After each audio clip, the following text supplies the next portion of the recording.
Man, God bless you, and I appreciate you for doing that. I know one of the things right away that Katie Hobbs wanted to do is get rid of not private schools, but your ability to be able to seek out whatever education you'd like. She wants everybody to be everyone to go to government schools. So, can you talk to us about that? I mean, these are indoctrination Yeah. centers. It seems to me these government schools.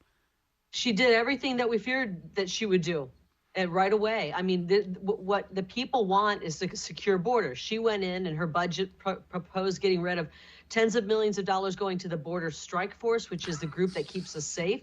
She pulled down the walls that we had that Governor Ducey put up. She immediately wants to pull all the money out of what we call our ESA Empowerment Scholarship program, which is basically what people call vouchers. It allows you to choose what school Right. your son or daughter goes to that is the best fit for them, and your tax dollars follow. It's true education freedom.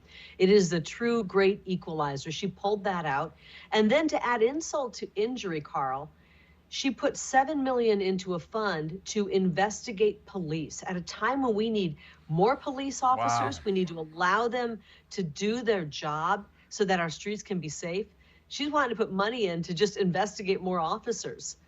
We need to start investigating some of these Antifa goons that are out there destroying our communities, and investigating some of the criminals who are selling drugs to our kids. That's who we need to investigate. You know what I'm curious about, Carrie, and I'm so disturbed about this. It was almost as if the Republican Party, and I hate to say this, I consider myself a conservative. I'm in the or I vote Republican just because they're more closely aligned with my worldview. But honestly, I don't know what type of help they gave you out there, if any. But from afar, I'm like, where is the Republican Party?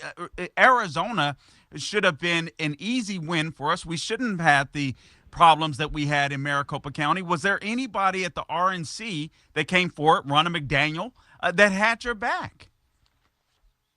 Well, I try to tell people this, and sometimes they're shocked when they hear it. The Democrats did their usual stuff when it comes to elections, shady business. What they do, they grab as many ballots as they can, and they try to cheat here and there. But who really stole this election were the Republicans. The Rhino Republicans stole this election. The two men who run Maricopa County elections are Republicans in name only. They're the kind of Republicans who do not want us to look at elections because they've been running shady elections for so long. They don't want anybody talking about it. And the two Republicans who ran the Maricopa County election, this is a mega county. 62% of our population resides in Maricopa County. So if you can cheat in Maricopa, you can steal the whole state. And they ran a super PAC raising tens of thousands of dollars to stop so-called election deniers. And we found out that the only expenditures they were putting money out on was to stop one so-called election denier, yours truly. And so here we have the two guys running the biggest election operation in Arizona, whose sole political reason to live was to stop me. And they're running the elections. And that's who stole our elections. And that's what we're up against. We're up against Judas Republicans in our own party who are against we the people. They're part of the establishment. They're part of the political class that's been running the show for so long. And what you get with President Trump and America First, and what you get with the candidates such as myself, a mom who just said, I'm going to step forward and run, is you get somebody who's representing we the people. And they don't want we the people, the grassroots, charting our own course for our future. They want to be in charge, and they want us to fall in line and do as we're told by the establishment.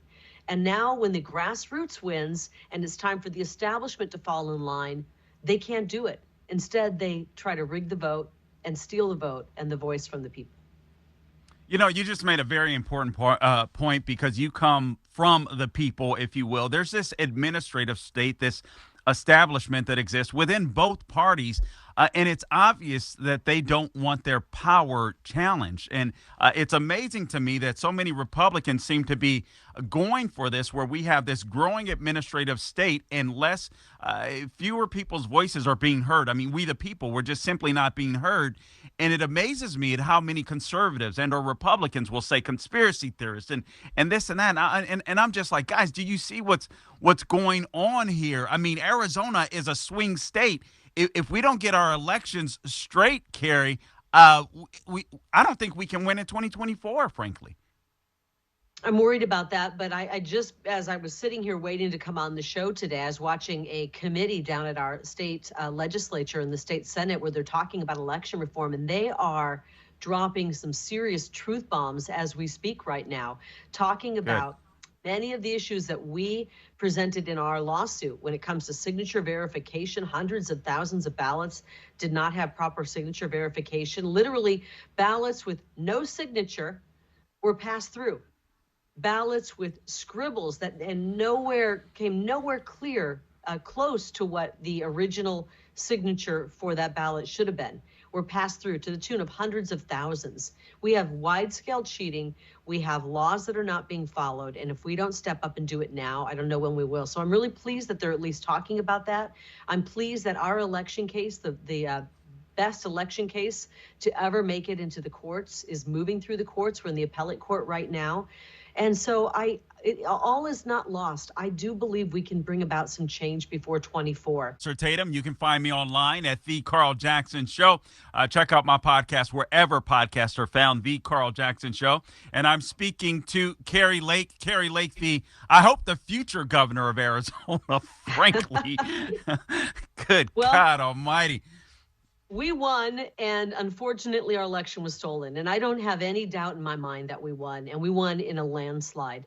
And, maybe we should feel flattered that our movement is so massive, and it's made up of Republicans, Democrats, and independents. You'd be surprised how many independents and Democrats said, I'm voting for you. I can't wait to vote for you. I've never been involved in politics. You got me off the couch. You got me in the game. And we're doing this because we know you care about Arizona. We love your policies to secure the border, to bring an end to the chronic street homelessness, help these people become citizens who are contributing to society, and lift them up and get them off the streets, stop the drug scourge. We had the most amazing policies, and we won in a huge way. And the only way to stop us was to cheat and steal it in broad daylight by basically sabotaging election day voting when they knew 75% of the people showing up were our voters. 75% of the people showing up on election day were Kari Lake voters, and they sabotaged election day voting in Maricopa County, where 60% of all voting centers had machines that didn't work, tabulators that were not tabulating, ballot printers that were not printing out the correct ballot, that caused the machines to jam. They are so threatened by we the people in our movement that they had to sabotage election day here in Arizona in order to steal this election. I don't know, maybe we should be flattered because we're that powerful and they're that afraid of us. But they should be afraid, because we're going to go in there, we're going to fight to win this now in the judicial system and take back our state government. All right. I definitely hope and pray you will continue with this fight. I absolutely love what you're doing. I do want to talk about some of the specifics that occurred in Maricopa County, because I think it's very important for people to know. I watched some of the trial over one weekend. I didn't get to watch it live, but I watched it later, and I sat there thinking. I mean, the evidence to me seems overwhelming. Correct me if I'm wrong. And again, my guess is Kari Lake here. Hopefully the future governor of Arizona. I'm sitting there thinking there were ballots that were printed, and I don't want to get this messed up here, Kari, so just correct me if I'm wrong here. Ballots, they were supposed to be 20-inch ballots, and they were printed on 19-inch paperwork, or was it the opposite? Talk to us about Close. that. It's close, and it's. I don't fault you for getting confused on it, because that's what they do. Election theft, they do it in so many different ways that it's just confusing, and people's attention span isn't such that they can dig through all the levels of cheating. But one of the big ways they cheated in Maricopa County was to intentionally, and I say that because our experts said there's no way this could have been you bumped up against the machine. Oops, somebody hit the wrong button. This had to be actually planned before election day. On election day only, the printers they're called BOD printers, ballot on demand printers, were printing the wrong image on the ballot. Instead of printing a 20-inch image on a 20-inch ballot, it was printing a 19-inch image on a 20-inch ballot. So then when people voted and they shoved that ballot into the tabulator machine, the tabulator spit it right back out. We found out that on election day, 179,000 times ballots were spit out of tabulators because they couldn't read your ballot. So you show up so excited to vote on election day because you don't like mail-in ballots, you don't trust the system, and you show up, you fill out your ballot. Little do you know that intentionally they printed the wrong ballot for you, knowing it would jam the tabulator machine, force your ballot to be counted downtown after they duplicate it and adjudicate it, which means somebody else decides who you voted for. It's truly disgusting what they did, and they should be in jail for what they did. This is outrageous, and if we don't stop them now and fight this now, they'll continue to do it. Also, really quickly, Carl, 300,000 ballots were added, were counted rather, that had no chain of custody. If we're going to have mail-in ballots, there's only two security features: chain of custody, which we need to follow, and Right. signature verification. We had whistleblowers, 3 of them in the signature verification department, who said tens of thousands of signatures were not matching every day, and somebody was throwing them in and counting them anyways, to the tune of about 150,000 ballots with bad signatures or no signatures that should not have been counted, but they were counted anyways. And then 25,000 ballots 2 days after Election Day that just mysteriously appeared out of thin air. They had to cheat in massive ways because our movement is so strong. And I'll say this, Carrie. I'm sitting there. I go out and I vote on election day. Maybe I'll get out earlier now and encourage people. I don't know. I'm so frustrated with the process, but I'm an election day guy, and I sit there knowing that most conservatives are going to come out on election day. But you go to a polling place or these voting centers that you guys have in Arizona, and then all of a sudden these machines aren't tabulating. And then they're asking people to go elsewhere. I'm a working man when I'm not on radio here, Carrie. I'm thinking, listen, I'm standing in line now. I don't have time to drive across the county to go to another place to vote. I want my vote to be counted. But honestly, as soon as I heard that, I was like, they're cheating. They're cheating. Yep. I don't know why this is rocket science for the GOP. Started at 6 a.m. The cheating started. The lines were massive because people are so fed up at what they're seeing. They were showing up first thing in the morning, 2 and 3 hour lines. We had reports of 6-hour lines at some locations. One woman Wow. who's been voting since 1981 showed up to vote. She's older. She says, I can't stand in line. The line was about 2 hours long. They told her another location. She went to that one, another long line. She worked all day between working and trying to find a place to vote. She said, I never voted. First time in my life, I haven't voted on election day since 1981. This is sad. We had an 8.5-month pregnant woman who said, I couldn't wait 2 hours in line. I didn't vote. I figured that you would win anyway because I knew you were doing so well in the polls. And I just was like, wow, I can't stand in line. I'm 8.5 months pregnant. We saw people in videos walking out of line frustrated. They want us frustrated. And Carl, I want to tell your listeners, this is exactly where they want us. Frustrated, throwing our hands up, saying, that's it. I'm not going to vote anymore. Why would I vote? Our voting is corrupt. Why would I show up at these legislative district meetings and take part?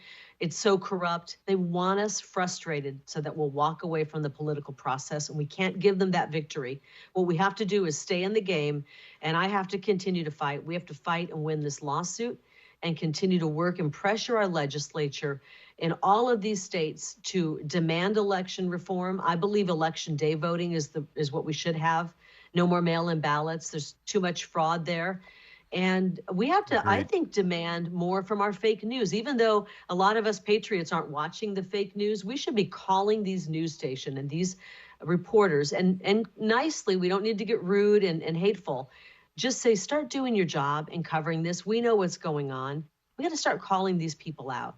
And I know Totally agree. that Katie Hobbs, who's a fraud, who stole the election and is You sitting in got the 20 governor's seconds, office. Carrie. I know she can't go anywhere without people saying, you're not our governor, because I've seen videos. So it's going to be Good. very uncomfortable for her. And it should be. Good. I am so glad to hear that. Listen, I want to be respectful of your time. I'd love for you to stay, but if you have to go, I completely understand. Carrie Lake, it's been an honor and a privilege to talk to you. I'll tell you that. Keep up the fight, please. Thank you so much. Appreciate it.